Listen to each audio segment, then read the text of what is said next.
Como sair da crise? Esse tem sido o tema de discussões dentro do Flamengo. Flamengo que foi palco de protestos dos torcedores neste sábado, protesto legítimo, desde que não ultrapasse o limite da civilidade, com os excessos, né? Faixa falando em porrada e tal, isso não faz sentido, ninguém tem que ameaçar ninguém fisicamente. Mas protestar contra as más atuações é o direito do torcedor. Por mais que você, eu ou qualquer outro ache que há uma perda de tempo, não tem mais o que fazer, se as pessoas, aquelas pessoas acham que é importante o time de futebol e querem protestar, querem se manifestar, reivindicando que as coisas mudem, elas têm esse direito. Estamos num ambiente democrático, mas o direito vai até um certo limite, e esse limite é o limite da civilidade. Quando tem ameaça física ou coisas do gênero, aí perde-se completamente a razão, né? Quando se tem razão para reclamar. Mas o Flamengo tem tentado mudar e discutido internamente. E o técnico Felipe Luiz, podemos dizer, ele tem sido, eu não diria pressionado, mas há um processo de tentativa de convencimento para que ele reveja conceitos de jogo. Alguns diriam deixar um pouco a teimosia. Vamos falar sobre isso, vamos falar sim sobre isso nesse vídeo que tem o apoio da Golcase, que está fazendo 11 anos, e você pode adquirir produtos licenciados pelos principais clubes do futebol do Brasil usando o cupom GOMAURO, esse que está aí na tela. Para isso, acesse esse QR Code também na tela ou o link no primeiro comentário fixado. Na Golcase você vai encontrar, além de copos, garrafas térmicas, copos térmicos, né? Malas de viagem, mochilas, bolsas femininas, muitos produtos ligados aos clubes de futebol do Brasil, produtos licenciados. Também vai encontrar mochilas escolares para crianças com temas infantis, copos ligados, por exemplo, a séries de sucesso na televisão e no streaming, garrafas térmicas e copos térmicos de super-heróis, de linhas voltadas também para personagens. Então, é muita coisa bacana que tem lá. Acesse o link no primeiro comentário fixado ou cupom. Use o cupom GOMAURO, o link também pode ser encontrado, repito, nesse QR Code que está aí na sua tela. A GoCase tem muita coisa bacana, vale a pena dar uma navegada por lá. Tenho certeza que você vai encontrar o presente ideal para quem você quer presentear ou até para você mesmo, evidentemente. A GoCase apoia o nosso jornalismo. Houve uma reunião no sábado da semana passada, antes do jogo entre Flamengo e Madureira, primeiro jogo da semifinal do Campeonato Carioca, e essa reunião envolveu uma reunião de rotina, podemos dizer, mas essa fugiu um pouco do padrão, como explicamos aqui já. O presidente do clube, Luiz Eduardo Batista do BAP, o diretor de futebol, José Boto, o técnico Felipe Luiz e também os jogadores. Esses encontros sem os jogadores, entre os três, o BAP, o Boto e o Felipe Luiz, eles são rotineiros, toda semana tem, às vezes mais de uma vez por semana. Essas reuniões duram uma hora, mais ou menos, a com os jogadores durou mais de 2 horas, pelo que eu apurei, e teve um outro tom de cobrança. Pertinente, na minha opinião, cobrança profissional faz parte. Mas agora o que tem acontecido? Conversas têm ocorrido no sentido de mostrar ao Felipe Luiz que ele precisa rever alguns conceitos. Ele que escala. O Boto e o BAP não vão mudar o sistema de jogo nem a escalação da equipe, mas entende-se que ele precisa rever alguns conceitos. Um deles, por exemplo, pelo que eu apurei, passa pelo seguinte: o Felipe tem um modelo de jogo e ele parte de uma premissa segundo a qual os jogadores têm que se encaixar nesse modelo. Por isso, por exemplo, ele quer um centroavante com características específicas. Um centroavante que ataque o espaço, um centroavante que marque saída de bola, um centroavante que faça movimento diagonal, que tenha uma circulação mais no ataque.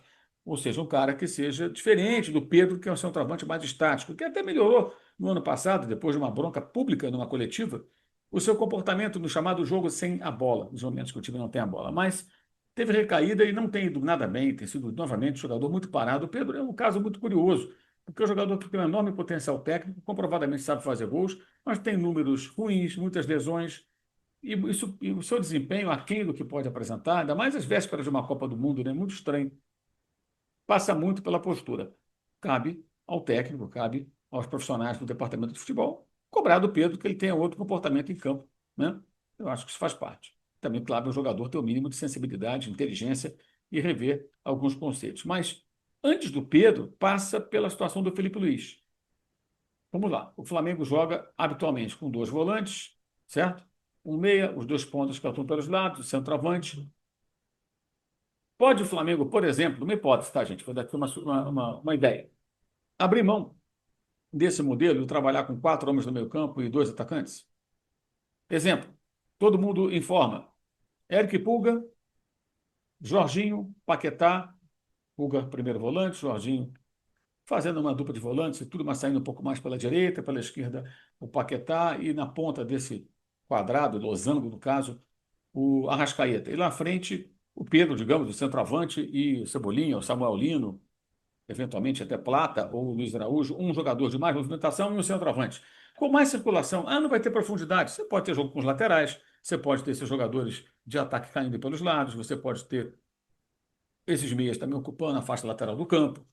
Nada impede, por exemplo, que o Paquetá se projete pelo lado, que o Arrascaeta caia pelo lado, para fazer uma triangulação, uma tabela, o lateral sobe, faz um cruzamento, um passe.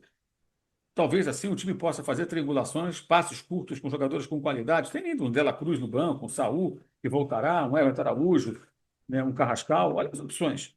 Jogadores que sabem tratar a bola, que podem fazer tabelas curtas, passes curtos, que abram espaço, envolvam a defesa adversária. Porque o Flamengo não está conseguindo abrir a defesa com esse sistema de jogo. Foram 44 cruzamentos na área do Lanús e quase todos eles sem oferecer risco para a equipe argentina. Então, há um processo dentro do clube de tentativa de convencer o Felipe a rever alguns conceitos. Porque hoje, por exemplo, na cabeça do Felipe, o que parece, embora ele fale isso, fale uma coisa diferente na coletiva, é assim: ele fala, não, tem que adequar o meu time para utilizar da melhor maneira o Pedro. Mas não é o que parece, tanto que ele não escala o Pedro. Não estou dizendo que o Pedro está bem, não. O Pedro está mal. Mas é o centroavante que ele tem. Precisava ganhar. Ele abre mão de um cara que faz gols nos dois jogos e não faz nenhum gol com bola rolando. Não dá nem para discutir, né? Claro que não funcionou. Né? É, ele tinha um centroavante que era o Juninho, com características diferentes. Ele não escalava. Claro que tecnicamente é inferior, mas não escalava. Por que que quis, então? Então, está em curso essa tentativa de convencer o Felipe a mudar a sua forma de montar a equipe. E aí, como eu já dei um exemplo, né, de repente você possa encontrar outras maneiras de fazer com que o time funcione. É muito legal, é legítimo, eu acho ótimo que o técnico tenha a intenção de montar uma equipe que pressiona alto, que toma a bola do adversário com muita volúpia no campo de ataque. Mas quando isso não está funcionando, quando isso depende de um condicionamento físico mais adequado, que o elenco não atingiu, por que insistir, né? Por que não buscar outra maneira de jogar? Por que que o Flamengo não pode alternar alguns jogos em que ele possa ser ter um time até reativo, esperar um pouco o adversário, fora de casa, trazer para o seu campo, usar homens de velocidade, enfim. Eu acho que esse processo ele faz parte até da evolução do Felipe como técnico. Ele tem um conceito de jogo ideal na cabeça dele, mas em sua carreira, como acontece com todo treinador, nem sempre será possível trabalhar da maneira que ele considera mais adequada. É uma questão também de amadurecimento do profissional. Amadurecimento no sentido de viver experiências, perceber o que dá certo e não dá certo e buscar novos caminhos. Vejamos. O fato é, ele está sendo cobrado internamente, sim. O Felipe Luiz está sendo questionado, conversas vêm acontecendo, mas ele tem autonomia para escalar o time e montar o seu sistema de jogo. Vejamos se ele vai refletir, vai buscar outras saídas ou se vai insistir em algumas escolhas que têm dificultado o Flamengo, consequentemente a ele. Momento importante da temporada e dessa trajetória do jovem treinador. Outro assunto que envolve também a semana do Flamengo, né, depois daquelas declarações do Everton Cebolinha, na zona mista, junto aos repórteres, após a derrota para o Lanús na prorrogação, de que esse é o último ano dele no Flamengo, se pegou muito mal, como já falamos aqui anteriormente, e já houve uma conversa com o jogador internamente. Ele foi advertido, foi chamado para uma conversa, porque de fato é, não é muito respeitoso, né, você ter esse tipo de comportamento, falar esse tipo de coisa, ainda mais num momento como aquele. Foi muito mal. Podia até ter motivos para estar incomodado, porque foi escalado numa posição que não é dele, isso sacrificou a sua atuação, mas ele tem 10 meses de contrato com o Flamengo ainda. E até acho, aí uma opinião minha, pouco inteligente esse tipo de postura, porque você pode ter até uma proposta hoje, mas pode ser que essa proposta não se concretize ao final do ano por alguma razão, e de repente você está jogando bem, aí você hoje não quer ficar, amanhã você muda de ideia, mas já falou que ia embora. Para quê? Para quê? Para quê? Tem a intenção de ir embora? Fica quieto, faz o seu, até porque ele tem que jogar bem para justificar o interesse desse eventual clube que queira contratá-lo ou outros. Até surgiram rumores de que o Palmeiras estaria interessado, esses rumores não procedem, e até pelo que eu apurei, o Flamengo nem se preocupa muito com isso, porque não acredita muito nisso, acha que pode ser mais, se é que existe alguma ideia para dar uma tumultuada, que acontece muito entre clubes que estão rivalizando, isso é normal também. Mas nesse momento o Flamengo não vê isso como possível, e até o companheiro Flávio Latif do UOL apurou que o Palmeiras não está pensando em contratar esse jogador nesse momento. Enfim, e nem está longe, né? Faltam 10 meses para acabar o contrato dele, só no final do ano. Mas foi mal o Cebolinha, isso pegou mal e internamente isso foi tratado, digamos assim, né? O Flamengo vai jogar com alguns desfalques contra o Madureira, mas tem uma classificação muito bem encaminhada e ele precisa se recompor para, na provável final do Campeonato Carioca contra Vasco ou Fluminense, ser um time mais competitivo. A única coisa assim, que soou positivamente no jogo de quinta-feira, após ele, foi o empenho maior dos jogadores contra a equipe do Lanús. Mas a desorganização, as escolhas equivocadas do técnico, tudo isso pegou muito mal e tem rendido, como eu disse, discussões. O Felipe tem sido, digamos assim, cobrado para que ele reflita sobre as suas escolhas, reveja alguns conceitos e, quem sabe, possa encontrar um caminho mais adequado. E tentando aproveitar os melhores jogadores e montando um sistema que os favoreça, e não o contrário. Eu tenho essa forma e eu vou ter que encaixar os jogadores nessas funções. Isso pode ser um caminho até perigoso para ele, porque ele desagrada o jogador, não por mimimi do atleta, mas o cara está jogando na posição que ele não rende, não tira o potencial dos caras, né? Eu sempre gosto de lembrar assim, times históricos que foram formados e que os técnicos tiveram a capacidade de reunir os melhores jogadores. O exemplo mais conhecido e mais marcante é o da seleção brasileira da Copa de 70. Uma seleção treinada nas eliminatórias pelo João Saldanha e no Mundial pelo Zagallo. E tanto um quanto o outro fizeram um esforço para encaixar os jogadores mais talentosos. Foi com o Saldanha que o Tostão passou a jogar ali como um centroavante, ou um falso 9 antes do seu tempo, né? Antes de ser criada essa expressão. E também com o Zagallo, ele encaixou o Piazza na zaga, que era um ótimo meio-campista, preservando as posições de Clodoaldo e Gerson no meio-campo. Ele encaixou o Jairzinho na direita como um atacante que atacava na diagonal, o furacão da Copa, com muita velocidade e explosão. Encaixou o Rivelino pelo lado esquerdo como um falso ponta, como se dizia na época, né? Ele que era meio-campista, brigaria em tese ali pela faixa de campo do Gerson. Obviamente manteve o Pelé. Ou seja, ele colocou no mesmo time alguns jogadores que poderiam vestir a camisa 10, como o próprio rei do futebol, Rivelino, Tostão, né? O próprio Gerson, né? Jogadores que poderiam vestir a 10 sem problema nenhum, com diferentes características, mas todos aquela faixa do meio para frente, né? E ainda tinha Paulo César Lima, o PC Caju, no banco de reserva, como reserva de luxo, ainda muito jovem na época, e que entrou em jogos importantes, como contra a Inglaterra. Então, o ideal é que o técnico veja o que eu tenho de melhor. Eu vou usar esses jogadores da melhor maneira possível. Eu vou encaixar todo mundo nesse meu time. Ele poderia até, em um determinado cenário, já que ele tem quatro bons zagueiros, muito bons zagueiros, trabalhar até com três zagueiros em determinado contexto, para que possa ter o aproveitamento de três desses quatro jogadores com regularidade e ter a possibilidade de mudar para a linha de quatro quando quiser, porque o time saiba jogar linha de quatro. Tem que recuperar os movimentos, posicionamento defensivo, do sistema defensivo, claro, para evitar os gols de cabeça, as falhas que têm acontecido. Então é isso. O Felipe está sendo cobrado, está sendo questionado, na palavra mais adequada. Vejamos se ele vai encontrar as soluções.